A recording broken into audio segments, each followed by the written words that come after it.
Chào bạn, cuộc bầu cử thượng viện Nhật Bản vừa mới kết thúc, không ngoài dự đoán của các phương tiện truyền thông, Liên minh cầm quyền giành được ít hơn một nửa số ghế. Nhưng cũng có điều ngoài dự đoán của nhiều người, Thủ tướng Ishiba từ chối từ chức, chỉ xin lỗi vì thành tích kém.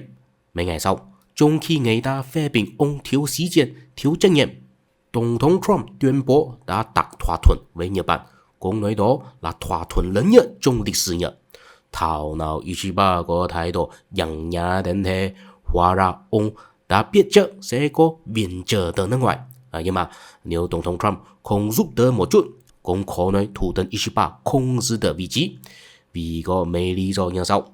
Một, sẽ lại quá khứ. Trước đây, đại đa số Thủ tướng Nhật Bản từ chức đều là vì scandal, khiến người dân mất niềm tin vào đạo đức của chính quyền. Ví dụ như Fumio Kishida vào năm 2024, Yukio Hatoyama vào năm 2010, Shinzo Abe vào năm 2007. Đương nhiên, cũng có trường hợp từ chức vì chịu trách nhiệm cho sự thiếu ủng hộ. Ví dụ, Yoshihide Suga từ chức vào năm 2021 vì tỷ lệ ủng hộ nội các giảm xuống dưới 30%.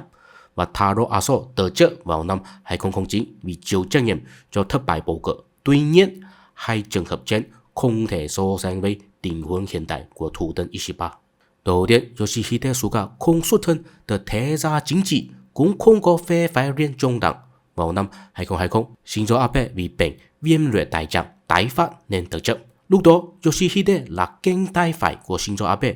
Do tình huống khẩn cấp để đảm bảo tính liên tục trong chính sách, nên Yoshihide được bầu làm thủ tướng. Sau đó, vì ông không có phe phái nên cũng dễ mất đi sự ủng hộ từ đảng. Thứ hai, Taro Aso từ chức vào năm 2009.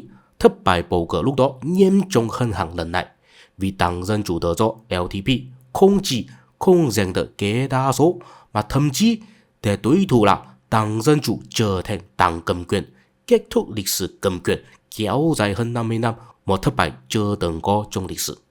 Còn thất bại bầu cử lần này, LDP vẫn là chính đảng lớn nhất trong cả Hạ viện và Thượng viện. Các chính đảng đối lập cũng ít khả năng hình thành liên minh cầm quyền. Thủ tướng Ishiba chủ yếu chịu áp lực từ nội bộ đảng, và ông cũng có phe phái riêng trong đảng. Hơn nữa, bây giờ là thời điểm đặc biệt, ai làm thủ tướng cũng sẽ không được ủng hộ nhiều. Năm ngoái, có cuộc bầu cử Hạ viện, thành tích của LDP đã không tốt. Lúc đó, Đảng Dân Chủ lập hiến có thành tích tốt nhất, tăng 52 ghế, cho thấy có nhiều người vốn ủng hộ LDP chuyển sang ủng hộ chính đảng này, và đây là một đảng thuộc cánh tả.